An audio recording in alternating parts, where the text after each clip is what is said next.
News channel, social மீடியான்னு daily எதை open பண்ணாலும் குழந்தைகளுக்கும் பெண்களுக்கும் எதிரான குற்றங்கள் குறையவே இல்லை, நாளுக்கு நாள் அதிகரிச்சுட்டே இருக்கு. நாகையில் 5 வயது குழந்தைக்கு பாலியல் தொல்லை, திருவண்ணாமலையில் சிறுமியிடம் சில்மிஷம், சேலம் மேட்டூரில் 9 வயது குழந்தைக்கு பாலியல் தொல்லை, இப்போ நாமக்கல் குமாரபாளையத்தில் 3 வயது மற்றும் 12 வயது சிறுமிகளுக்கு பாலியல் தொல்லை. டெய்லி ரோட்ல இறங்கி போராடிட்டு இருக்கான்.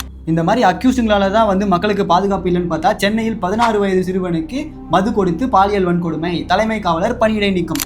பெரம்பூர்ல பெண்களை தாக்கிய காவல் ஆய்வாளர். சென்னை புளியந்தோப்புல பெண்கள் கூட பார்க்காம மாட்டை அடிக்கிற மாதிரி அடிக்கிறானுங்க. ஒரு வாரம் முன்னாடி காவல் நிலையத்தில் காவலர்கள் தாக்கியதால் முதியவர் தற்கொலை. திருச்சியில போலீஸ் ஷூ காலால் எட்டி உதைத்து தாக்கியதால் இளைஞர் தற்கொலை.